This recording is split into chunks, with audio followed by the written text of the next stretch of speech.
I think people sometimes struggle with is when they hear, your diet needs to feel sustainable, but then we put them in a calorie deficit. So by definition, that shouldn't be Mm. sustainable because they're consuming less. So even though I try to show people, hey, the style of eating should feel sustainable, but you're quote unquote complaining that you're really hungry and it doesn't feel sustainable. Wits and Weights community, welcome to another episode of the Wits and Weights podcast. Today, I'm excited to welcome nutrition expert Lisa Franz to the show. Lisa and I met through podcasting and the nutrition coaching industry, and I had the pleasure of recording an interview on her show, the Nutrition and Life podcast. Lisa and I will discuss the importance of breaking the extreme diet cycle, how to find sustainability and balance when it comes to nutrition, training, lifestyle. Lisa will reveal how to maintain a healthy lifestyle as we age, strategies for being consistent while traveling, and principles of effective training. She's also going to share her personal experiences and insights on how to create a balanced life without feeling guilty, deprived, or sacrificing your well-being. Lisa has a master's in exercise science, health promotion, and nutrition, and is the CEO and founder of Nutrition Coaching and Life. She's also the host of the Nutrition and Life podcast. Lisa teaches people to navigate their own nutrition so that they know how much and what to eat, whether they want to lose weight, gain muscle, or recomp. She believes that learning to work nutrition around your life is one of the most important aspects throughout this journey. Nutrition should enhance one's life, not make it harder. Lisa, it's great to see you again, and I want to welcome you to the show. I'm very excited to be here. Thanks for having me. Absolutely. I'm also looking forward to this conversation, and I want to kind of take a step back and ask you about your personal values. Like, what is it that drove you to start helping people navigate their nutrition and then eventually start Nutrition Coaching and Life and your podcast? That's a great question. And to make it really short, and it sounds quite cliche, but still, my personal values and also the values of the company Nutrition Coaching and Life is simply to help people improve their lives, whether that is through physical changes, through getting them to be more active, or mindset changes, or simply learning to be more present and living every day as if it was, the best day. That is, those are all great strategies, but simply to put it in a nutshell, to help people improve their lives. And it couldn't be more simple than that on one hand. And on the other hand, people struggle with this, right? And one of the things I admire about you and your work and your podcast is you focus on helping people understand the what, the why, the how. And I do listen to your podcast now. And one of the most recent episodes you have was about protein powders. And sometimes you get into these technical topics. Others are a little more general or about mindset and so on. So besides other coaches like me who geek out on that stuff all the time, why is it important that everyday people who are just trying to, like you said, improve their lives, learn about these details and get educated?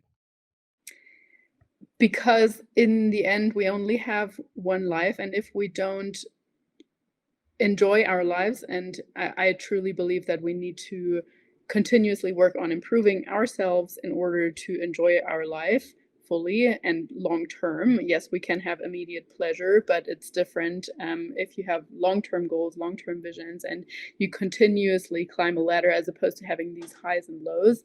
And I think in order to do so, nutrition plays a huge role, or how we feel. It provides us with mental clarity. It provides us to be able to perform as best as we can, whether that is mentally or physically. And I myself have experienced what it's like to feel like nutrition is consuming too much of your life, too much of your thoughts, in essence, and also what it is like to feel restricted through nutrition. So as you introduced me nicely, I believe nutrition should enhance one's life and should enrich experiences, as we will possibly get a little bit into. I myself, I travel a lot. I love exploring different cultures. I believe food is so much more than just nourishment. It is social aspect, it is community, it is tradition, it is culture. And if we do it wrongly, then of course all of that can lead to us being overweight or having a quote unquote sugar addiction, or whatever it might be. And then eventually we don't enjoy food as much anymore. Or at the same time, the background that I have is more from like a restrictive side. So I always thought I need to eat less, I need to train way too hard. I went through various very restrictive diets, like cutting out carbs completely, paleo, really low fat, like whatever it might have been. And I always thought, this cannot be it. Food is so amazing. Why do I have to like completely restrict myself and I cannot have that cake at my friend's Hmm. birthday party or whatever because I'm low carb or like. And eventually I found out more or learned more rather about calorie balance and how it really all just comes mostly down to that. Yes, of course food quality matters, but still mostly comes down to calories in, calories out. And I found immense freedom with that. And so I guess that is part of the reason why I just want to share that with people, to help them enjoy everyday life while getting the most out of it, Mm. and find that freedom as well. Yeah, you touched on so many themes there that will resonate with the listener and myself. And as you and I talked on your show, that we've, you go through years, maybe decades of experimenting with all these things because you may not have the information or you just haven't had the clarity. And a lot of what you talked about there was shifting even how we look at food, right? We look at it as a form of fuel of performance. You talked about mental clarity, not restricting, and having freedom. And the irony here is I often hear from people who are maybe a little bit ignorant about it or haven't, been struggling, that the types of tools we use, whether it's counting macros or something else, seem restrictive and seem difficult. And yet those are the very things that teach us the skill to give us the freedom. Would you kind of agree with that philosophy? Yeah, absolutely. I mean, even though I just said, everything more or less, everything in moderation, and I Hmm. believe we should enjoy things. There has to be some form of healthy restriction, and of course, the research is very clear on this. Also, that technically any kind of diet, quote unquote, works when it comes to weight loss, and people should just stick the one that they can, or pick the one that they can stick Hmm. with the best. So that's not to say that for someone else a low carb or keto or whatever diet Sure. doesn't work. It just really was not for me. And so again, you mentioned the point of education and how I like to explain things to people. And I think most people are just going to adhere, or are going to adhere long term and adhere better if they understand why they do what they do. And Hmm. like you mentioned too, what sort of tools they have the possibility to have. So the reason why low carb was so restrictive for me was because I thought that that was the only way I could lose Right. weight, and I thought that that's what I had to do. And then when someone explained, you can restrict carbs, but you could also restrict Hmm. fat, and in the end, pick your calories, pick your evil, and it doesn't have to be the one thing the one day, and for the rest of your life you can choose your tools. um I was like, whoa, that's like mind blowing. Okay, I didn't know I had all these different options. For sure. Yeah, absolutely. And you also hear, since you talked about the low carb and low fat, or you can go any way, I think there's also, besides misinformation, there's almost deliberate straw man arguments that are made for some of these things, like, well, if you cut out carbs, you're going to lose weight. And when you look at how we define carbs, that's where we get into tricky situations, right? Where somebody says, yeah, look, pizza and donuts are carbs. And you're like, well, wait, it's not just carbs, it's carbs and fat, and it's highly palatable and very dense. And all you 100%. start adding all these parameters to them. So, but people then gravitate to these things because they're kind of easy to understand and grasp onto. But then before long, you find out that, oh my god, I have to constantly like say no to things and be the weird person at these social situations. So this extreme dieting and this cycle of dieting, right? Because it's not just one extreme diet. Probably if you've tried one, you've tried many over and over again.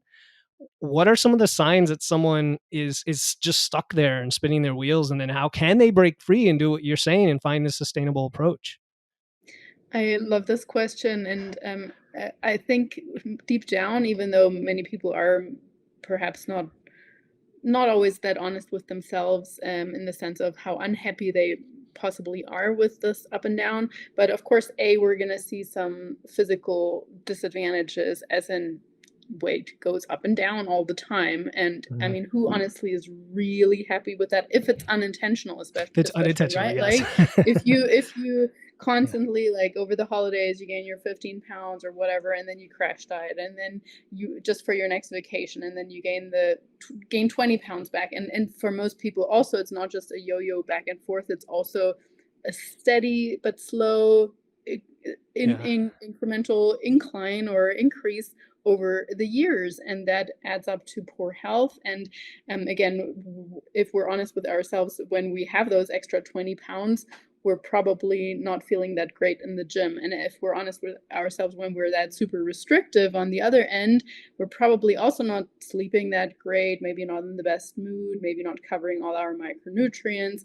So in the end, it comes down to, I think, realizing that for most people, at least a general moderation where you don't have these huge fluctuations is probably better physically, but also mentally. And most people that come to us, they have recognized that more from a well, I guess from both sides, but also from a mental perspective where they just say like, I don't want to feel guilty about eating that, Mm. or I still want to go on vacation at the same time. But what I have done in the past with this and that strict diet, I couldn't do that. And so like we hear all these things, and yeah, my methods or what has worked for me and for most of our clients also is, well, that education piece that I mentioned earlier, in the sense of, it's really, don't let's not look at food as good or bad.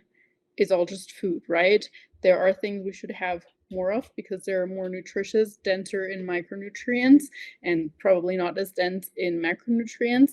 And then there are other foods that should be more like the occasional type food. But in the end, you're technically, quote unquote, allowed to eat anything that you want. Mhm. You have this and that budget. Just manage it like you would with an income or so. Mhm. So that's part number one. For a lot of people, especially if they come from this year-long restrictive mindset, of course, it doesn't click right away. I mean, an attitude towards food that you have possibly adopted from when you were a child onwards. If your mom always used to tell you, oh, carbs are bad, 20 years later, just because I tell you carbs are just food, it's not going to suddenly be like, oh, yeah, okay, cool, I'm just going to eat all the carbs now. Cool. Cool. One out of the last 100 fitness influencers, they said, says this different thing. It's going to work, right? Yeah. Exactly. No, so the key here, it really is a slow and incremental, I guess, almost demonstration of it's okay. So let's just say if someone starts with really low calories, like maybe just because people always use that number, 1,200 calories, whatever, and I calculate what their calories should actually be. I'm not going to say the next day from tomorrow onwards you have to eat 2,100 calories. That would be absolutely insane, and most people would not do that. So, we might slowly taper up those calories. On the other hand, also when it comes to food quality or eating out and fears around that, I might encourage them and be like, hey, once or twice a week, I do want you to go out with your husband or with your friends and have a meal out. I don't just want you to eat at home all the time because you're afraid of gaining weight from eating out. What we can do is that you show me where you plan to go, and I would show you, what is possibly a good pick, or how you could estimate for how much that is, etc. Or small, quote unquote, treat foods or foods that they're specifically afraid of, instead of them thinking, I'm off my diet now, I'm going to have 3 pieces of cake. Maybe we can just get into the habit of like sharing a piece of dessert with your husband on date night or so. Mhm. So it really is that slow, taking that fear away, and then perhaps you step on the scale the next day or 2 days later and you see like, oh, okay, it's actually still pretty much the same or still trending down, even though I ate what I thought was bad. So like I, for instance, used to believe, again, carbs would inherently lead to weight gain. And yes, I mean, of course, if we look at them carbs binding to water, etc., initially an increase in carbs can make the scale go up. Mhm. But it's not fat weight. So learning that and seeing the data, that's where I think data comes in so handy, where you can be like, hey, let's look at those correlations. Actually, truthfully, the scale is still trending down. So yeah, it takes time. Yeah, and you just laid out like five really very good models and ways to think of this, because 99% of this game is up here, right? It's up in the, Mm-hmm. if it's up in the brain. And a lot of what you were suggesting, let's get into specifics. You said think of it like a budget, right? It's managing it like an income. And I love that analogy. I use it all the time myself. Some people have challenged me on it because, yeah, there's differences between every analogy, but the idea that with a budget you can spend your money however you want, but you only have this much money and you only have this, these buckets. That's a great one. You also said that your attitude ingrained from childhood is, it's like a slow ship that you have to turn around. It's very difficult. So we can't expect overnight success, which led to your next concept of slow and incremental demonstration of it's okay, of taking that fear away. I'm parroting this stuff back to you because it's gold, like for the listener to realize that this is not a quick fix, but it's totally doable. And when you say slow, you're still only talking a few months, or even a Mm-hmm. few weeks in some cases with the right coaching, which in the scheme of life is dropping the bucket. So I love it all. And then meal planning and so on. We talk about that a lot on this show, totally aligned there. And the correlations. You mentioned data and looking at correlations. Your weight might go up and down 2 pounds, one day to the next. But what's happening in your waist size? How do you feel? What's your pant size? Did you eat like a slice of cake and actually lose weight? Like you can't, you have to figure it all out. So Mm-hmm. I love this, Lisa. I'm just restating things, and I'll get to a question now. Sure. So, okay, so we're talking about sustainability, and we talked about misinformation. So, is are there this is a very individualized approach, right? So, sustainability itself is a flexible word for the individual. Would you agree? And how does someone find their form of sustainability? It certainly is incredibly individual. And what I think people sometimes struggle with is when they hear, your diet needs to feel sustainable, but then we put them in a calorie deficit. So, by definition, that shouldn't be Mm, sustainable because they're consuming less. So, even though I try to show people, hey, the style of eating should feel sustainable, but you're quote unquote complaining that you're really hungry and it doesn't feel sustainable. So while we're trying to lose weight, still acknowledging that hunger in a dieting phase is to be expected, even if it is the quote unquote right diet for you.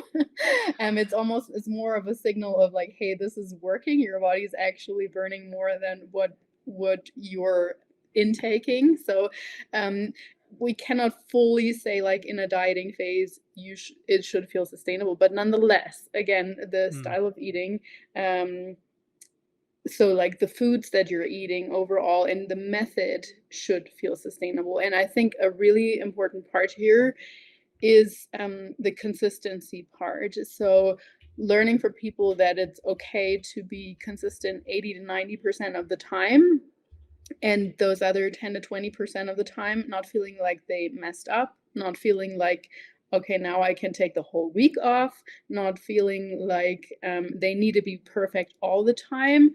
I think that can take a lot of pressure off, and at the same mm. time that can give us a lot of contingency. So if we have both of that, if we just realize it really does come down to what we do the majority of the time, and if every now and then we go above calories, if every now and then we're not meeting our protein needs, if every now and then food quality was a little bit lower because you're traveling or whatever, that is okay.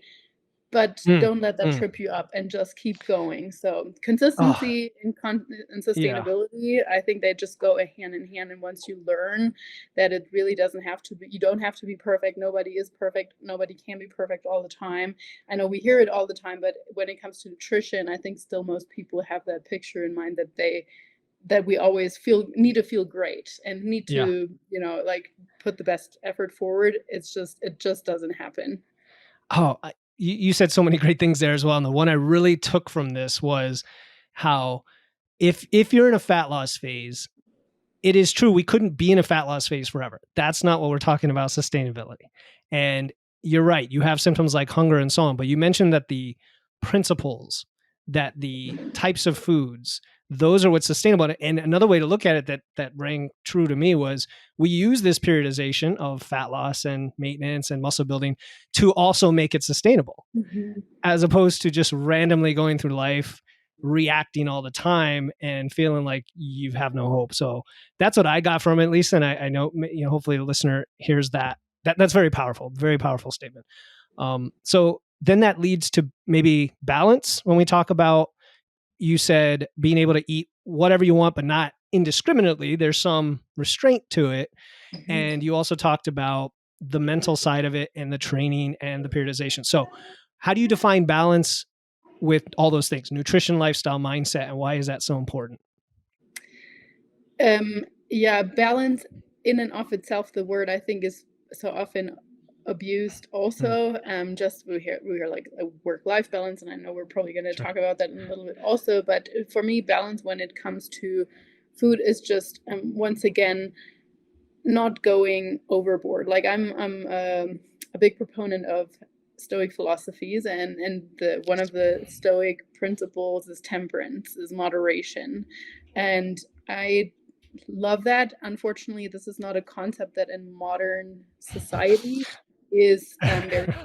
We love, It's like, not. even the TV and whatever is basically telling us you're gonna gain 20 whatever over Christmas, and this is your period of time where you can go all out. Um, and at the same time, then they're advocating for the next diet pill and whatever. So again, from often not necessarily young age onwards, but like from a societal standpoint, we are encouraged to go overboard on the weekends, go overboard when you're on vacation. Mm, Um, but that whole principle of like, hey, maybe let's moderate our portions, and we don't have to have three appetizers, a huge main, and everybody a single dessert. Like, why can't we just like share a little bit and then have a main, and then maybe today it doesn't have to be dessert because you had some alcohol. So I think it's really hard to grasp, but I also believe that once people see how good it feels to live in that moderate place, that they don't want to go back. So mm, initially, quite often when people perhaps observe my lifestyle or other people that have been practicing moderation for some time, they think, oh, you're mm, a bit uptight most of the time. Like, why don't you just let loose or here you're and very disciplined, right? Like yeah, you're yeah, you're like exactly. a monk, Yeah, Yeah, or why yeah, why why do you wanna stop after 2 glasses of wine? There are still 3 bottles to go. right. The And peer I'm like, pressure. "But I I get it. feel great right now. Like, why do I need to keep going? Like, Yep. 2 is my limit. I know that for myself. Why can't I just, stop right here?" But then after a while, if people get to know you better and they see how that then maybe the next day that allows you to get up early and train. Oh, that's actually pretty cool as opposed to laying in bed for half of the day. Mm, And so on. Like I often hear like, oh, you're so consistent with everything that you do. Yes, moderation allows you to do that. If you constantly go through ups and downs and extremes, I believe that that is what causes periods of well, I guess where you can't train, yeah, where yeah, you're just fatigued, where you burn out, etc. So I guess to answer your question, balance and moderation, something that you have to practice. Again, like yeah. it really comes down to that. Yeah, you're the way your mind works, Lisa. I really admire. I can tell you're well read. Like you really dig into philosophy and think about these things because you just defined balance as not living in extremes all the time, which it's interesting because you could say that one extreme balances out another, and you're saying that, well, in that moment you're not balanced and you're constantly living in a state of imbalance in the extremes, which is again a subtle but profound concept. And but you also said practicing moderation. Now my challenge would always be to a statement like that, well, how does someone get there in the first place, right? And you Mhm. said go by how it feels. I just did an episode about why you should track your food, and the number one reason, or not number one reason, the number one tactic was, how does it make you feel? That was where I started, and that resonated with me because I see clients all the time who they'll say in their check-in, my win this week was I ate such and such at night. I didn't feel great the next day. Mm. because they're adapted to a better, higher quality food. And they're like, and I just don't want to eat that anymore. And that kind of reminded me of that of you build it and you learn the discipline of temperance and moderation. It's not like you just sort of turn a switch and have it. So, That's such a yeah, good point. I do want to add yeah, one thing here go for it, because you please. said go by how it feels, and I think the tricky part is that for the most part, we, again speaking as like a society, Mhm. have mislearned, if that's a Mm. word, Yeah. to really listen to our body, our mind, and how Yes. we feel. So, my encouragement there is to slow down. Like in a social setting, slowing down and adding pauses. That always sounds like so weird too, but still, it helps so much because you cannot observe how you feel if you don't pause to observe how you feel. Right? Like Mm-hmm. again, your example right there said the person observed the next day how Mm-hmm. they felt. If they perhaps would have stopped after whatever 2 plates of food that they had or a glass of wine or whatever and just thought like, "Do I really need this next plate Right. or drink?"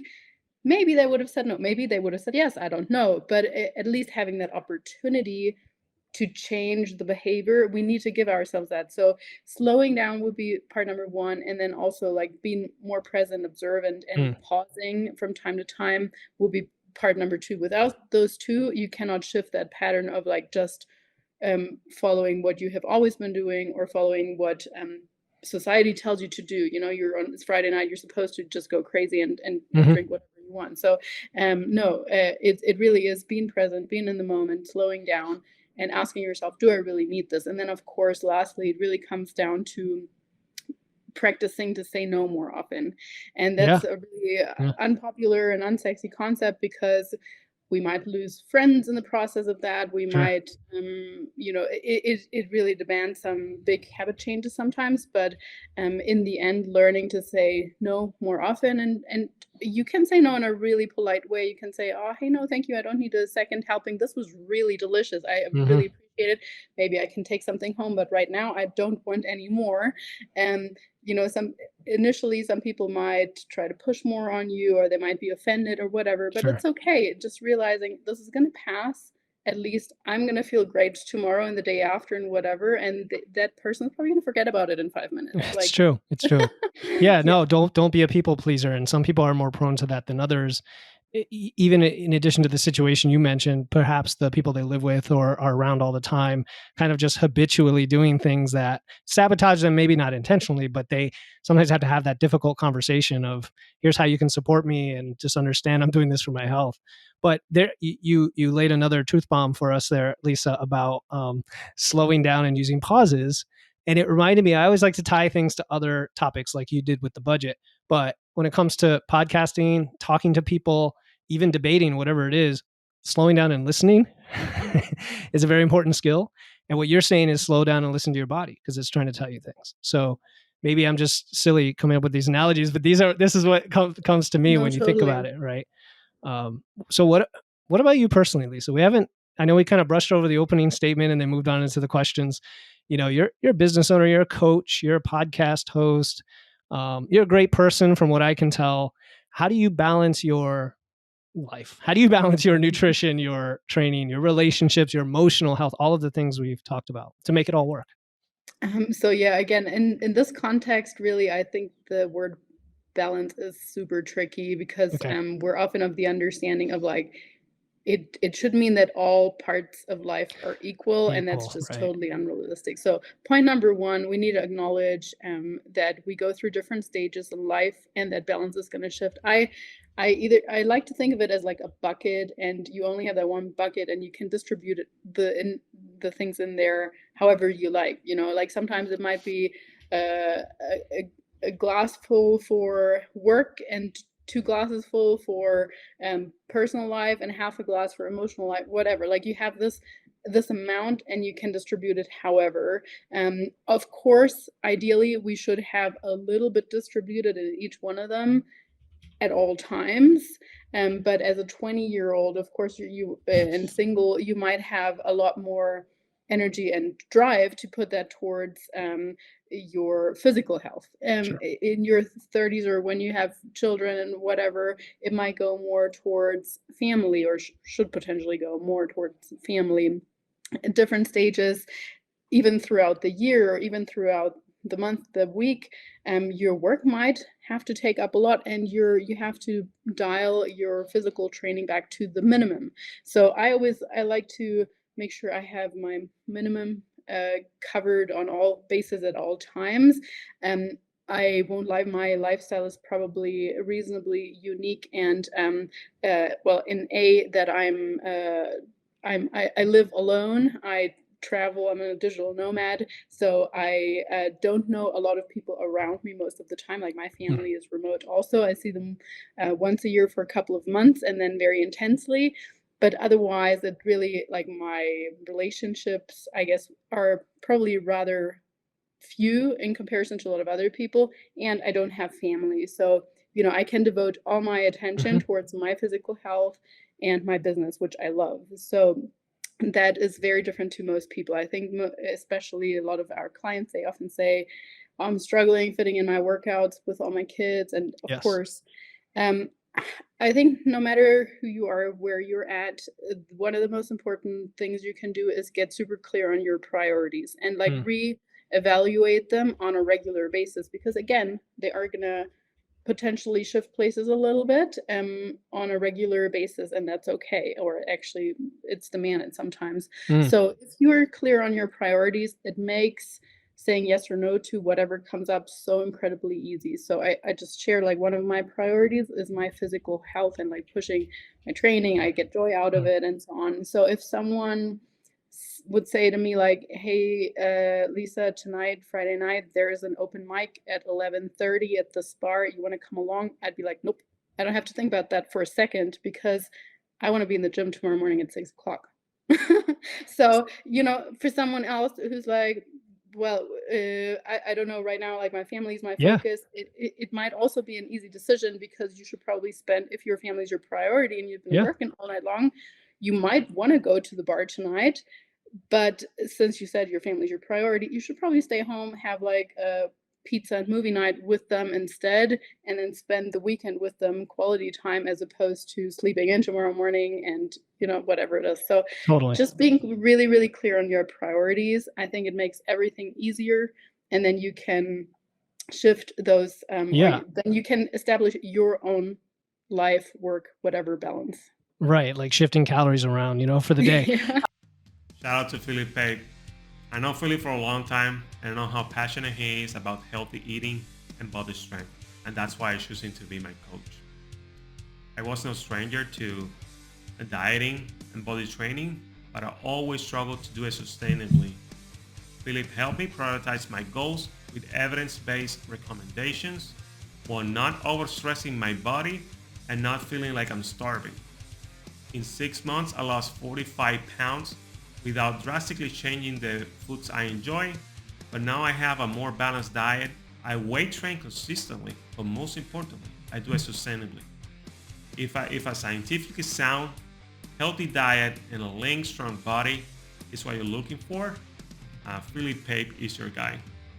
Yeah, that is so good. So again, we're talking the theme of, it's not so much balance as living moderately within your capacity and for the time that you're in, but then putting everything you can, or at least as much as you can, into the things that really matter right now.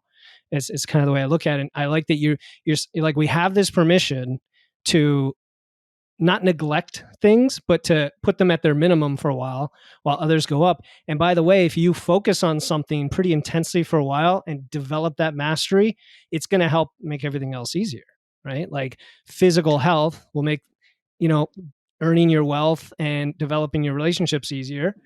Having healthy relationships will reduce your stress so that you can, maybe burn more calories so you can eat more and train and so on. So again, this is, Lisa, really amazing insight for folks to think of it this way, getting clear on your priorities. Oh, one other thing comes to mind there is, I just told a friend of mine yesterday, I said, man, does it ever stop? Like, when we're going for mastery in anything, do we ever stop to the day we die? And of course, we're never really going to stop, but you could put something on pause and you could coast. Mm-hmm. And by having focused on one thing for enough to be happy where you are at that level, go ahead, coast on that for a while.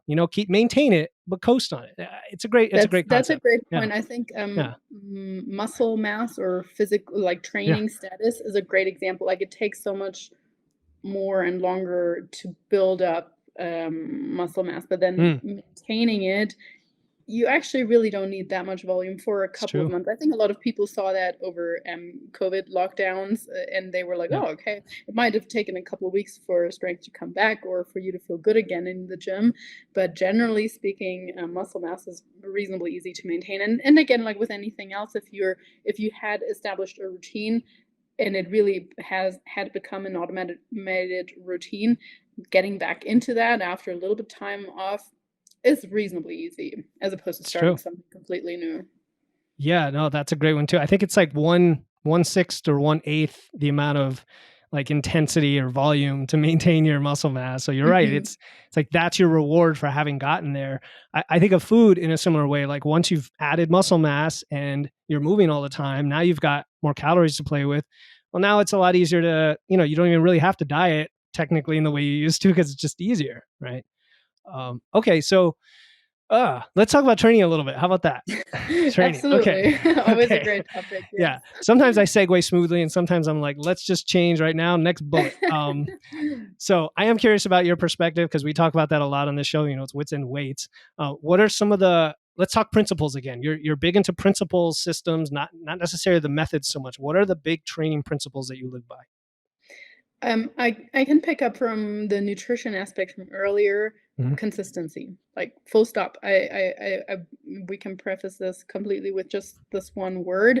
And again, even though we just spoke about taking some time off, generally speaking, though, if you can make it into the gym twice a week for the rest of your life and move for like 45 minutes or so, you're going to be in a good place. Like that's already something. I mean, anything on top of that is going to be great, and let's put like walking and sort of day-to-day activity aside, but yeah, the 2-3 sessions, 3 would be even better, that's great. Like I personally, since I have a lot of time. Sorry.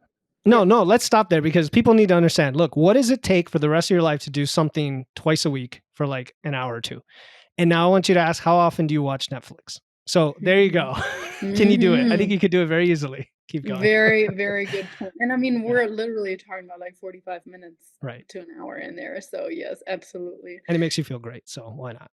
Yeah. So I mean, you said with and weights, and I automatically kind of like assumed we were talking about strength training because I'm totally of the same opinion. Not to say that cardiovascular health isn't important, but I think most of the time, or most of the clientele that we deal with, they come more from an endurance type background, or maybe like group fitness style background. So the challenge is more to get them into structured strength training, pushing the weights up, increasing rest times, and getting away from just chasing the burn, chasing the sweat. And again, I'm saying that, or I'm now at this point, because I was somewhere completely different in the past. I have more of a CrossFit background. I used to believe if I don't lie on the ground sweating, or if something didn't hurt, then it wasn't a good workout.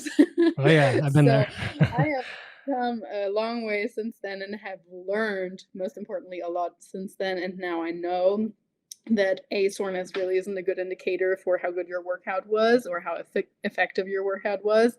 And B, in order to improve body composition, to increase my lean body mass, which is so helpful for just longevity, metabolism, like you name it, I really don't need to be doing, or not just that, like those circuits, HIIT training, CrossFit is not the most optimal style, particularly for someone with a stressful lifestyle. Again, if you are a 19-year-old teenager, whatever, who has nothing to do but train and recover and sleep and eat, CrossFit can be a great sport for you. But for most people, particularly if you're easily stressed and you don't sleep too well, it's likely not the best form for your health or your physique. And again, most people that come to us, they are really mostly interested in the aesthetics and, of course, longevity. They always say, like, I want to feel Sure. healthy. They Yeah, say so that, and it's like, okay, let's get you the short-term results as well, just so you know that it all ties together. Yeah, I get it. Exactly. So Oh, yeah, I guess to expand further beyond the three training sessions or so per week, um, the kind of training split that then follows, I think, is determined by how much you can train. If you can train more than 3 times per week, I do prefer often a body part split or upper lower split, or push pull legs or something like that. Very few people or hardly anybody that I work with trains 6 days a week, to be honest. But anywhere, like if you do three days per week or two, I certainly advocate for more of a full body split, mhm. just because we do want to hit those muscle groups like twice a week, like each muscle group, and we're simply more on the safe side with a full body split in that regard. But yeah, I usually base my programming around, of course, a little bit of a warm up, but around the compound lifts and then a little bit of accessory work. Compounds meaning squats, deadlifts, presses, just those big movers where we include a lot of muscle groups or big muscles, and then the accessories I do think are incredibly important, often overlooked. And when I say compounds, that can also sometimes be for someone single leg barbell deadlift with Sure. very There's little, multiple, right? It doesn't compounds with dumbbells and so on. Yeah. Hmm. exactly. So Yep. I do think almost everybody has a stronger side and a weaker side, identifying that and then kind of balancing things more out with unilateral stuff, or as you said, with various types of equipment to address one side more than the other can be really helpful. But yeah, I tend to keep workouts under an hour or around about an hour, because I don't think it needs to be more than that. And oftentimes the mind starts to drift for people they're already halfway at work or, Not to whatever. mention the depleted carbs by that point. Yeah. 100%. Yes. Oh, Yes. so this is great because, man, for the people listening, they hear this stuff over and over because I say it, but I like to have guests on like you that, I mean, we are 100% in alignment. These are the bedrock principles you talked about, and you just stated them so elegantly. I like in one sentence, you said structured, pushing the weights up, increasing the rest times, not chasing the burn. I'm like, right there, those are the opposite of what a lot of people are doing, right? They're not structured, they're just exercising. Like I like to talk about the difference between exercise and training. They're not pushing weights up, it's the same weight day after day after day. They have like 30-second rest periods, and they don't realize how amazing it is to have 2, 3, 5, 8 if you're like pushing a big heavy deadlift or something. I mean, it depends how strong you are, and then not chasing the burn, right? If your clients are saying, I'm so sore and I'm not recovering all the time, something is off, right? That's not what we want. So I love it. All the other stuff is great. I'm not going to repeat it, but folks should keep listening to this again, about the value of not just for your physique in the short term, but also your health in the long term. And stress is important. If you're busy, you have a job and kids and family, and like, don't be doing CrossFit. Don't be doing maybe a 5-day, 90-minute a day workout session, training program. I think So the yeah, tricky part, and again, just sharing from like personal experience, the tricky part for a lot of people is that the training feels great afterwards, right? Like mm, especially if you have had that sweat and you're like, oh, I feel so good right now with that release of adrenaline and all the rest yes, of it. And so for me, it was incredibly hard to make that connection between like I see this it. is a Yep, stressor that can be negative for my body, just like an argument with my partner or just like something at work. Because to me it felt so good. So like how can right. something that feels so good in the moment or afterwards be bad for me or contribute? And like I actually thought like, oh, I need this as an outlet. And so communicating that nowadays it can be tricky to get that buy-in, because Yes, we go by how we feel, right? Or in this instance we go by how we feel anyway, and so we feel great afterwards, so how is it bad for me? true, So true. yeah, Yeah, the only way to get through there, in my opinion, is, well, number one, education, just yep. showing the research, the data, etc., and then also saying, can we just give it a try for a little bit? There you go. And then maybe after a few weeks, people realize, oh, okay, I'm not waking up 4 times a night anymore because I'm overly Hmm. stressed. I can actually get away with only once or twice. And I'm actually not feeling so beat up anymore all the time. I Hmm. have more energy for my work, for my kids.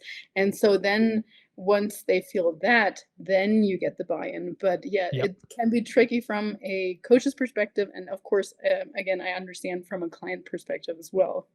Yeah. I mean, listeners, Lisa knows her stuff for sure. So listen to her, listen to me, and then try it and then get the feedback so that it proves to yourself that it works. But you're right. Taking that first step, it's like, hopefully if you sought out a coach and you're working with a coach, you're open to listening to something that's different and uncomfortable from what you've been doing, knowing that it could possibly produce an incredibly different result. So that's the philosophy you want to have. But if you're doing it on your own, experiment, like just try these things, and see what comes of it. All right. So a few more questions, because I'm really loving this conversation. I think the listener's getting massive value from what you're saying and the way you're saying it. So, so then when you are working with clients, you mentioned all these principles of training. How do you help the clients find a program that suits their needs? And then you mentioned things like preferences, their capacity, their equipment, all of that. And do you actually write the programming, or do you work with other trainers for that? No, I write the programs that we have in our training app. I will say, I think training is a little bit different, or training programs are a little bit different than nutrition. I do think with nutrition, we always have to 100% have an individualized approach. I think when it comes to training programs, the majority of people, like 95% of people, are probably going to do great with a good generalized program. So of course, making their individual adjustments to it if needed. But I think there's nothing wrong with going online and purchasing someone's great training program if they're a trusted person, and you don't have to invest into a personal trainer or having an individualized training program 100%. I think the first question, again, you should ask yourself is, how many days can I over time really realistically train? I mean, oftentimes when starting out, we are super ambitious and think, I'm going to increase to 5 times. Well, let's start smaller, right? And then once you. But let me ask: if somebody said, "I only can do it one day," would you challenge that? Would you push them to at least try to do 2, or would you start at 1? No, probably. I would probably start pushing them to 2, just from the also getting them the results perspective, the frequency, right? Like results, with one, just from, of course, 1 is better than nothing, and so on. But aside from that, with 2, they're gonna see twice the results probably. So yeah, I just want people to know, it's not. We don't want to make excuses. There's certain minimums for some of these things. Exactly. Good. Okay.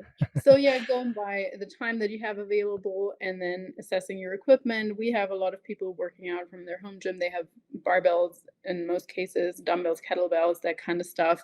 And then a few people, of course, going to the gym. So I think that provides a lot of guidance already as to what kind of program can I purchase, and then making sure that the program is the duration as well that you want, not an hour and a half when you only have 45 minutes. And then I think, I'm obviously coming from my perspective here, but then a good criteria should be that there is sufficient rest times in the program, and kind of looking at the biggest part probably being, what is my actual goal also? So meaning, if you're someone who wants to quote unquote shape their butt or glutes or whatever, and you look at the program and there's only 1 lower body day in there, that's not lining up. If you want, right? So thinking a little bit like, what is my actual goal other than just building muscle or getting stronger or whatever? Do I have a particular area that I want to or need to focus on? Maybe you've had an injury years ago and you want to now build up your leg strength. Maybe you have lower back issues that you need to take into consideration. And so thinking about that, having a clarity around your goal is really, really helpful when it comes to that also. All right, cool. I'm just taking notes here. This makes some sense. I like how you mentioned that a template could definitely work. I agree. I actually just interviewed Andy Baker. I don't know if you know, he's co-author of Practical Programming, and same. I actually run his programs, which most of them are templates or they're close to it. And you kind of learn to make substitutions and things as you get more advanced, and a coach can help you with that. I find that the other thing a coach is really good for is your form and technique when you first start, right? Just like, Totally. because that's a chance for That's a very good point. yeah, I mean, not this injury, which is true. I don't want to scare people about that, but also just being efficient and making progress, right? Doing it the right way. Totally. Yeah. I do want to add Yeah. two things here. So, of course, still, if you can't afford a coach or so, Mhm. filming yourself is actually incredibly Yeah. helpful. Like if you have an exercise video that's attached to your template, and then even just like once in a while, once a month, filming your exercises, it can provide a lot of insight. Like even for my, I mean, I've been training for Yes. like over a decade now or whatever, and sometimes I feel myself like, oh, I thought I was not rounding my lower back here when I go into that Romanian deadlift, and then I did. Like it's just Exactly. our body awareness is not that great sometimes. And yeah, the other thing when it comes to auto regulation or so of training programs, another mistake that people generally make is program hopping too Mm. much or changing things up too quickly. So that would be another red flag if your training program would change every week or every 2 weeks even. I think even every 4 weeks is a bit of a push. Like I think there's technically nothing wrong with following the exact same program for 12, 16 weeks. If you, Yeah. you know, Oh, for progressively sure. overload. Absolutely. For sure. Yeah.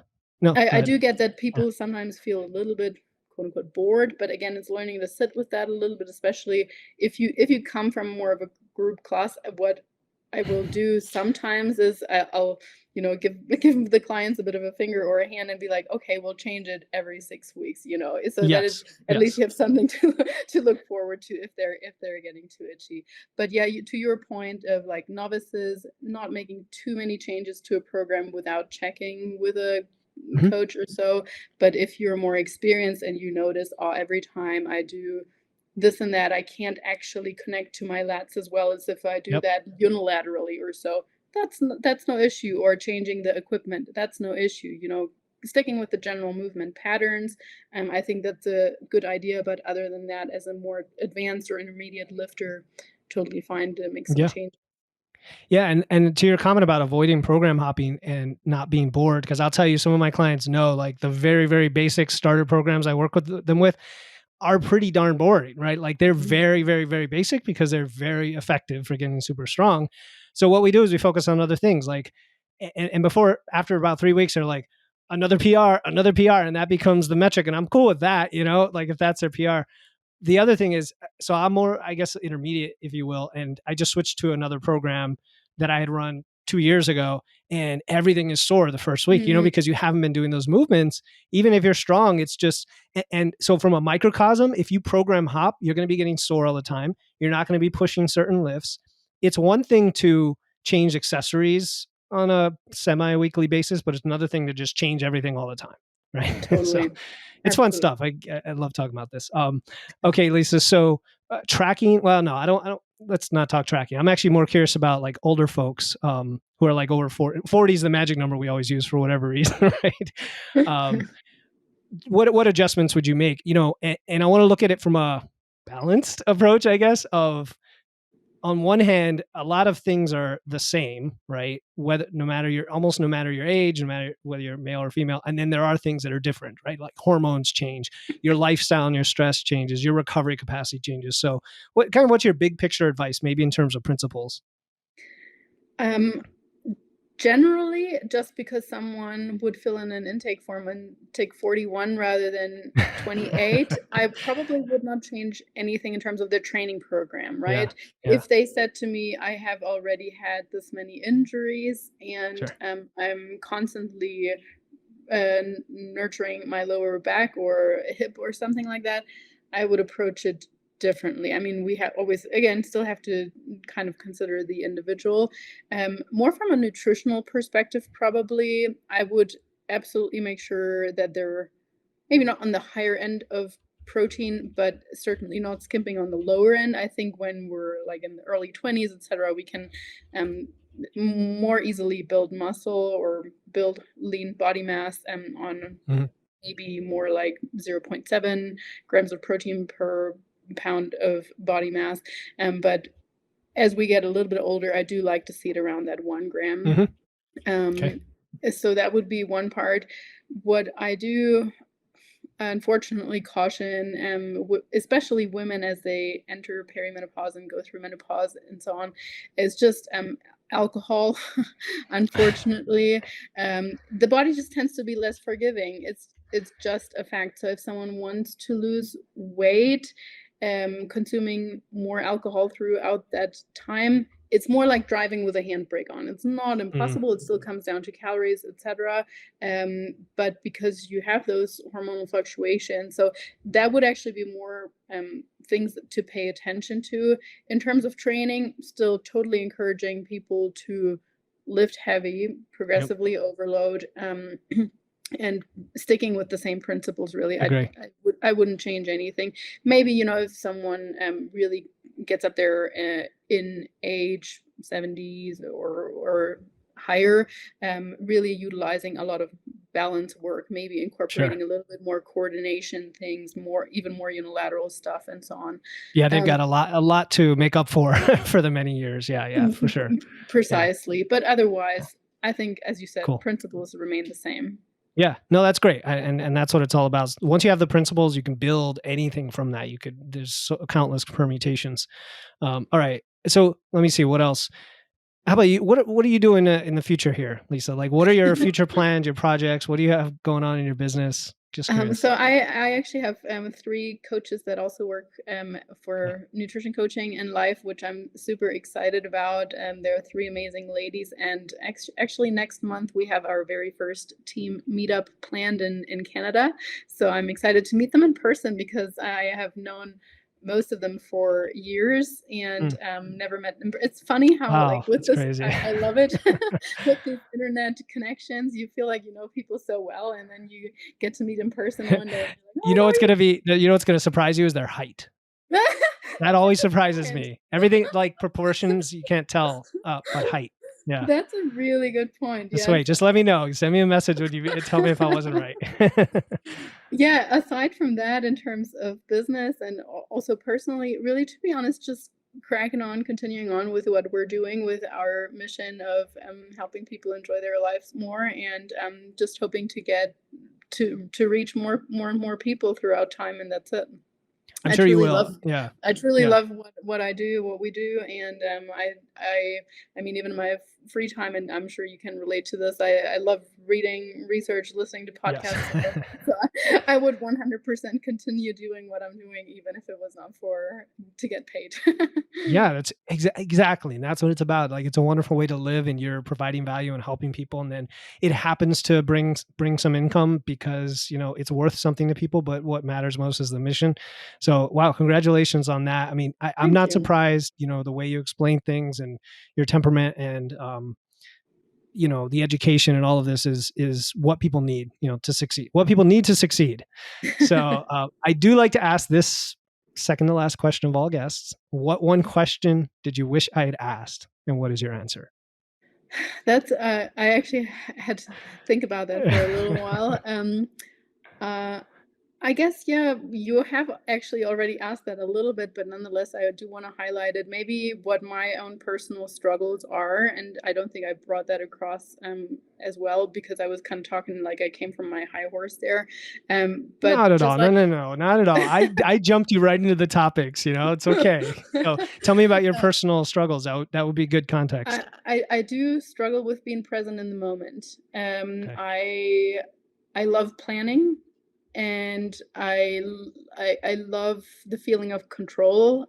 So planning gives me a sense of control. And because of that, I also get a lot of joy and excitement out of planning future travels, planning what the rest of the year looks like, planning where I want my business to go. And then sometimes it's like almost like I go through my to-do and my checklist, and I feel really satisfied at the end of the day because I did it. But then I was like, how many times throughout the day did I actually just like really 100% be present with what I was doing at that time? And so, yeah, even, I mean, I was speaking to someone about that yesterday. Like, now when we're at the grocery store, you know, we feel like we can answer a few more texts or emails or whatever. And it does take me conscious effort in those moments to restrain myself from doing that, or in other, you know, numerous situations throughout the day. I'm just like, just stand here, just like just be. Don't just plan, don't try to control everything, just be. And that is I think a day-to-day struggle for sure. Well, you're my doppelganger, Lisa, because that's you speak everything to me. And so, how do you do it? Because I want to know the answer. Like, what have you been working on, or is there a secret, or is there one thing that's the special sauce to doing Oh, that? I wish there was. I wish there Yeah. was. I mean, I do think that I meditate every evening to like round up my day, and I go for daily Okay. walks. And on both of those, they help me be present more in the moment, and B, I'm moving more and more away from like having that feeling of every time when I go for a walk listening to a podcast. No, maybe today is the day where you can just go out without anything. Just leave your phone here, because then Oh, you're also yes. not tempted to look at the phone every now and then.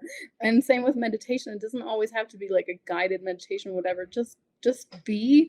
And those things in and of themselves are practice as well, but they carry over into like every minute of the day. So yeah. Oh, this is so good. I always love specifics, right? Because that's everything we do when it comes to coaching is like somebody wants to know how you do this, right? People who've been struggling just don't know what to do. Same thing with you and me when it comes to being present and always being type A and wanting to plan everything. The you just said to leave your phone behind, or like right there, that resume with me. I'm like, I need to do that, because you're right. You listen to the podcast, you're checking whatever, messages, or how's the podcast doing, or Well, that's it. And even just yeah, like that education piece for me, like it's a feeling of being productive. And of course that feels good to me. Like I'm doing constantly something. learning Yes. something and so on. And there's nothing wrong with that. On the contrary, Right. otherwise people wouldn't be listening to us right now. But it's also again just learning to sit with that stillness, that uncomfortable, and it is uncomfortable. Like sometimes even just leaving that phone behind is Hmm. like a little sense of Yeah. anxiety right there. Yes. And like no, whenever I do leave my phone behind, the first probably 10 minutes, I'm bored out of my mind. I'm like, oh, Mm. I wish I would have taken my phone. Uh-huh. But then after a while, actually, the creativity starts going, Yes. and I'm like, my mind just starts drifting. I start noticing a bird there. So it comes over time, but we need to like allow that consciously. I totally agree with that.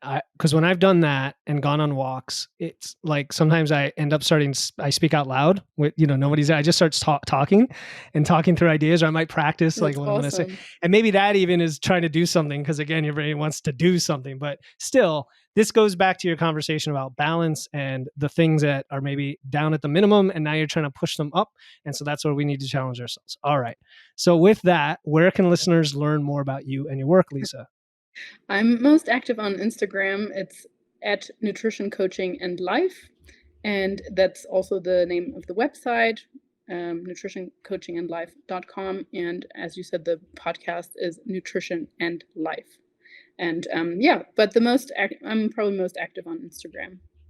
All right. Definitely, because you're listening to a podcast right now, go into your app and find Nutrition and Life and just follow it. Super easy. One tap, do it, and you will not regret it. Thank you so much, Lisa. I'm going to add all that to the show notes, of course.